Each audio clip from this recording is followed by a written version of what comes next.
Thank you for joining us tonight for our Writers on the Rise featured reading with Shelley Wong.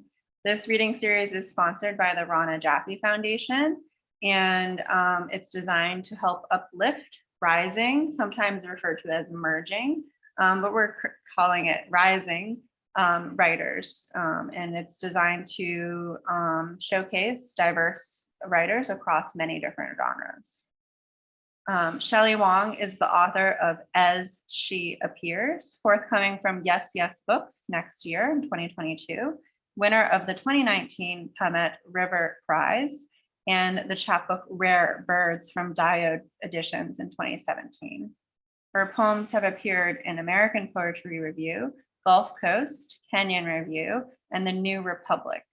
She has received a Pushcart Prize and fellowships from MacDowell, Kundiman, and Vermont Studio Center. We look forward to hosting her here someday soon next year. She is an affiliate artist at Headland Center for the Arts and lives in San Francisco. Thanks so much for being here, Shelley, and thanks for tuning in from the West Coast to join us tonight. And I look forward to your reading. The floor is yours. Great. Thank you so much, Sarah, for that warm introduction and all that you do for Vermont Studio Center and especially emerging writers. Also, many thanks to Vermont Studio Center. I greatly look forward to my residency in 2022. It's always been a dream of mine to go to Vermont Studio Center. It was the very first residency I ever applied to. And so I know it's going to be a wonderful shared space. And also thank you to Rana Jaffe Foundation for your legacy of supporting women writers over the years. And thanks to you all for being here to listen to some poetry. Today I'm going to read 8 poems. The first poem is the first opening poem of my collection. For the living in the new world. There are so many ways to walk through a forest, over clover clusters, past skunk cabbages, to a field where we listen for a ghost of song. The hypergreen periphery is the opposite of Los Angeles on fire. Any tree can become a ladder. These trees have too many branches, but it is not my place to revise them. I may be happiest improvising the language a body can make on a dance floor. We are just learning how female birds sing in the tropics. Spring insists we can build the world around us again. How has love brought you here? My head is heavy from the crown.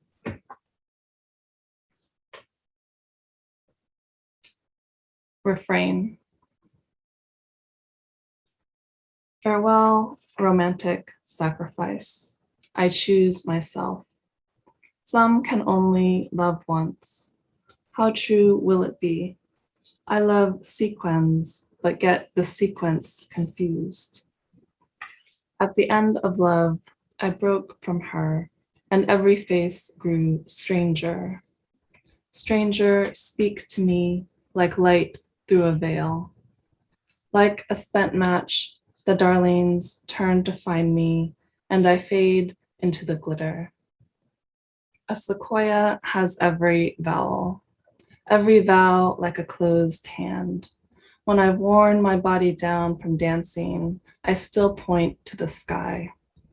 I will honor my body, my only body, its honor, my will. And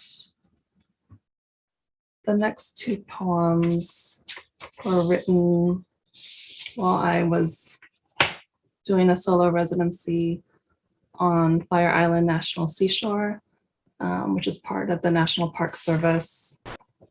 And Fire Island is also a popular LGBTQ community. mostly in the summer, but really year round.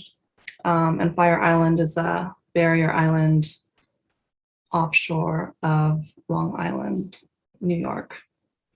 And this first poem has a line by Elizabeth Bishop. Department of the Interior.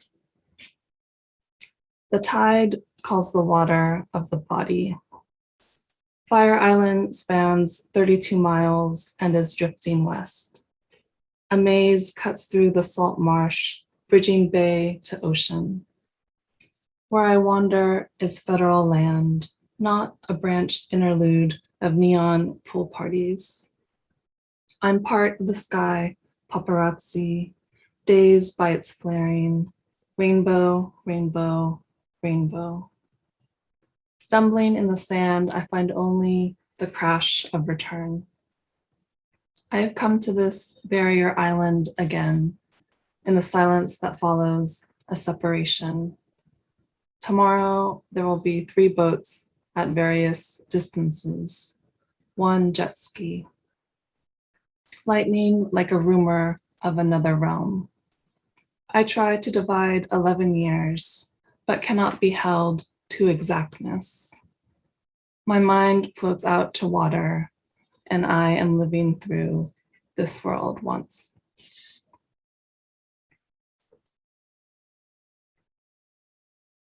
Weather advisory. It is foggy and the ferry will not travel east. The captain lost without his radar. Sonar. Excuse me, sirs, this is a gay dancing emergency. Is heterosexuality the fog? I am slow with too much time, dressed in 4 shades of gray and a streak of pink. Oh, it's an older crowd. Oh, that's me. We all had the same Madonna Whitney childhood, set to synthesizer beats. Today, I tried to pluck a pine cone, but the stem said no. I'm sorry, tree, I meant to ask consent. Between the pines and cherry grove, there is one path for tourists, another for cruising. Among the rangers, I feel famous. Are you the writer? Hello, bird. I have no sweetness to offer the bees. Where did Frank O'Hara wander and fall asleep on the beach? The first inhabitant of Fire Island was a shipwrecker. He lured ships to shore and killed the crews. It is not certain whether the island is named for these warning flames or its sunsets. I am a fire sign. Who should I touch with this burning? I loop along the bay, the marina, the beach, emptied of families. In the straight neighborhood, I watch men on break, pause one by one to take in my neon floral shorts. They reveal my kiss of a birthmark, the walk of a messy-haired woman, some faraway flower.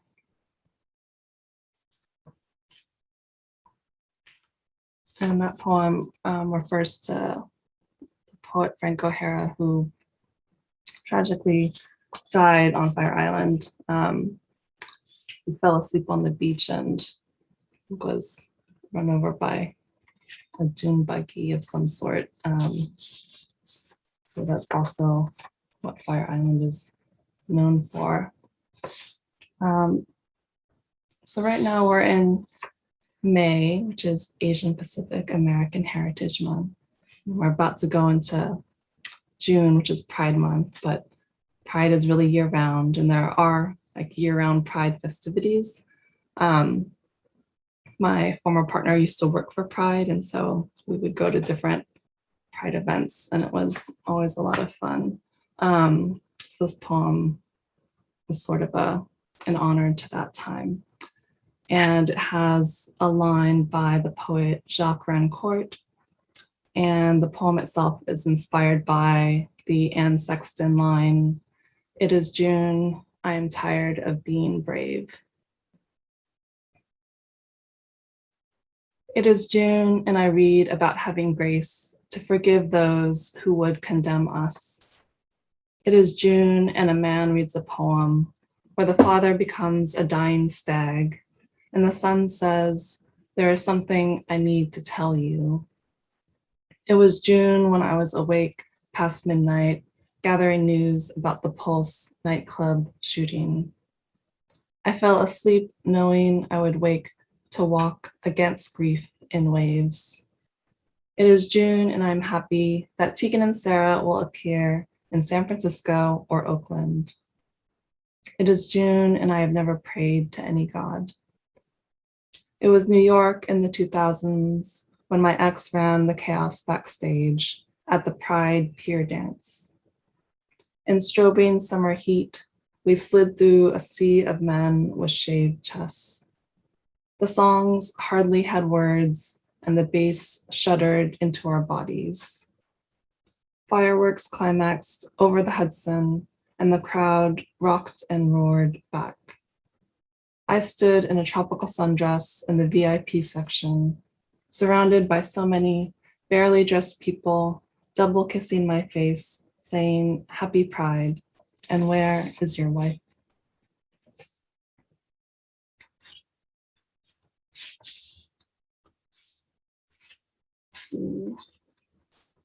This next poem is my ode to all my Asian fam, which is all Asians everywhere, especially now. It's called Too Yellow. Your orb falling over the Pacific is a grand clock. You are unfairly suspect as peril, a fever, though you are as chill as lemonade, dangling from trees with the ease of a summer spent on a porch swing. Ladies make linen A-line dresses out of pineapple print, basking in your light, though it blinds and burns them. Dear yellow, you have never covered my body. I leave your light in the dark. At 17, I saw a film where the heartbreaker girl only wore green, so my colors turn verdant. When you appear on the face of books, I ask, why is it always you? Last spring, I bought a yellow purse and hope it will turn heavy with gold. I'm still learning to hold certain illuminations, like how quiet is strong and often beautiful. No longer green, I write you to learn your minor keys. My people are rising. We are the new names, the ones we have always known.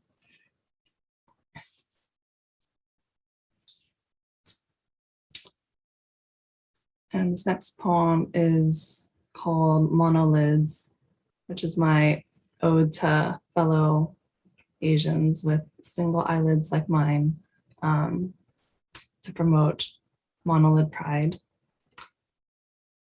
Monolids. In the ghostly movie palace, our eyes weep at our eyes, elated across the screen. Biggest little eyes. We are alive and ancient. Our eyes soften our eyes, clean or dressed in glitter and smoke. Our gaze facets kaleidoscopic. Our eyes are next door eyes, but sometimes our eyes want to stay unread. Two women glance at each other in a field, and no one says sanctuary or belonging. Tonight, the silver storm shakes like a hologram as we trace fires burning along the opposite shore. Our eyes close, but do not go out. Our eyes surround us, collide, reaching for our eyes.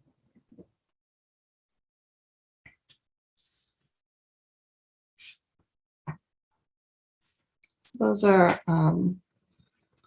book poems that sort of cover a range of ideas that I've thought about and explored over the past really 10 years in terms of thinking about place and desire and inheritance. and being queer and fourth generation Chinese American. And as I'm moving into new poems, I'm exploring more of that history, which I'm sure other people can relate. But when you bring in, family history, local history, ethnic history, and also climate change, like these are very big topics to tackle and make them quote unquote poetic as opposed to approaching it in a more nonfiction mode. And so this is my first attempt in that project. And it's a braided poem and it refers to my family history and also the Page Act of the late 1800s, which was the first anti-immigration law in the US, and it restricted the immigration of Asian women, basically to prevent the Chinese laborers from having families and children who would become citizens in the US. So yeah, whenever I think about it, I think it's just astonishing how my 8 great-grandparents found each other so that we could be here. This is called How to Live in Southern California. Stay in the car and move from one air-conditioned location to another chill location, perhaps in a tour of movie theaters. After a long winter back east, 76% of California's population is facing abnormal dryness or drought. My family went to Palos Verdes to look for gray whales, where the water was rough and edged with mansions. As of June 19, 2018, 3% is affected by extreme or exceptional drought. The Pacific Ocean is a stage for an altar or a talk show. On the boat, my mother said, "Don't turn your back on the ocean." Drive down Pacific Coast Highway in a long curving line, past sandal palaces, neon seafood shacks, and offshore oil rigs, while listening to Fleetwood Mac, Katy Perry, and Frank Ocean. Since the 1800s, my family has lived along the West Coast, from Seattle to San Francisco to Long Beach, where the sun so often set without our watching. Come to Disneyland, the Hollywood sign, to Paradise by the Highway. At 3 a.m., there's always another milkshake, another strike to roll in the bowling alley of an Art Deco hotel. After discussing polygamy in Utah in 1875, President Ulysses S. Grant said, "I invite the attention of Congress to another, though perhaps no less an evil, the importation of Chinese women, but few of whom are brought to our shores to pursue honorable or useful occupations." The spectrum of drought conditions is color-coded from yellow to dark red. In Los Angeles, people drive for the experience of driving, to be at the beach and in the hills within the same hour. The drought website is maintained by the National Drought Mitigation Center. Walk out to the end of the pier. The good life is when you don't feel the weather. With sunglasses, you own a particular glamour. Thank you so much for listening. Thank you so much, Shelley. Yeah, there's some fanning going on. Thank you. Everyone's like, can't wait for your book. And I can't wait for you to come to Vermont Studio Center whenever Yes. that happens. And I hope I'm still here. Yes. And I look forward to meeting you in person one day. Thank you so much for reading for us. Yeah, just thanks for being here. Oh, thanks for organizing and hosting. It was a pleasure.